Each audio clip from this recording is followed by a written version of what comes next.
Have you ever looked at a football transfer and thought, wait, they paid how much for him? One player costs $5 million.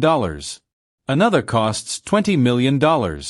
And then suddenly someone gets transferred for over $100 million. For a person who kicks a ball. It sounds completely insane. But here's the surprising part. Football clubs are not paying for goals alone. They're paying for something much bigger. So why do football players cost so much money? And how can a single transfer reach 9 figures? Let's break it down. To understand why players cost $100 million, we first need to understand one simple thing. A football player is not just an athlete. He's an asset. That sounds cold. It is. But in football, players are treated almost like investments. When a club buys a player, they hope he will improve the team, help win trophies, attract fans, sell shirts, increase sponsorships, and maybe even be sold later for an even higher price. In theory, spending $100 million can make a club much more than $100 million in return. And that's where everything begins. Now let's talk about talent. Because talent is expensive. Really expensive. Think about how many kids play football around the world. Millions. But only a tiny percentage become professionals. An even smaller percentage become stars. And an even smaller group becomes elite. You know the type. The players who can change a game with one pass, one run, or one moment of brilliance. Those players are incredibly rare. And when something is rare and everybody wants it, the price goes up. Fast. A club isn't competing against one buyer. Sometimes it's competing against 5, 10, or even more clubs at the same time. And bidding wars can get out of control. This sounds simple. It isn't. Because talent alone doesn't explain the biggest transfer fees. Here's where it gets interesting. Football clubs are also buying potential. Sometimes a player isn't worth $100 million today. They're worth it because of what they might become tomorrow. Imagine a 19-year-old player who already looks like a future superstar. If he keeps improving, he could dominate football for the next 10 years. So clubs aren't paying for the current version. They're paying for the future version. It's a bit like buying stock before the price explodes. Sometimes it works. Sometimes it doesn't. And football history is full of transfers that looked brilliant on paper and disastrous in practice.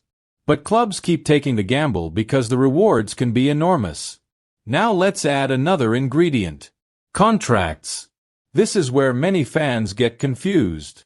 When a player signs a long contract, his club gains leverage. A lot of leverage. Imagine you own something everybody wants. And you don't need to sell it. That's a powerful position. If a player has 5 years left on his contract, the selling club can demand a huge fee. The buying club either pays up or walks away.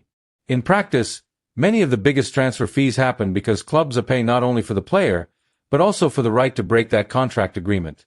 And that gets expensive very quickly. But wait, there's another reason prices exploded. Television money. Decades ago, football clubs earned far less money than they do today. Then broadcasting deals became massive. Leagues started signing billion-dollar television contracts. Suddenly clubs had far more money to spend. And when more money enters a market, prices usually rise. Football was no exception. The richest clubs became richer. Transfer fees climbed higher. And each record-breaking deal made the next one seem more normal. A $20 million transfer once sounded unbelievable. Today, many clubs barely blink at it. That's how quickly the market changed. And then there's something people often forget. Brand value. Some players are global celebrities. They bring attention everywhere they go. Millions of social media followers. Huge sponsorship opportunities. Worldwide recognition. A superstar player can generate headlines before he even touches the ball. For clubs, that attention has value. A lot of value. They're not just buying a footballer. They're buying a brand. And sometimes that brand is worth almost as much as the player's performances on the pitch. So when you combine elite talent, future potential, long contracts, television money, global marketing, and competition between wealthy clubs, the numbers start making a lot more sense. Well, slightly more sense. Because $100 million is still a ridiculous amount of money. But football isn't pricing players the way fans often think. The fee isn't based on how many goals someone scored last week.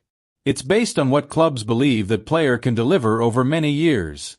And that's why some transfers seem impossible until you look behind the curtain. So the next time you see a club spend $100 million on a player, remember this. They're not just buying a footballer. They're buying talent, potential, business value, future success, and sometimes a dream. Whether that dream becomes reality is another story entirely. And that's what makes football transfers so fascinating. One signature can change a club's future, or become one of the most expensive mistakes in football history. What do you think? Will transfer fees keep rising, or are we heading toward a point where clubs simply can't spend anymore? Let me know in the comments.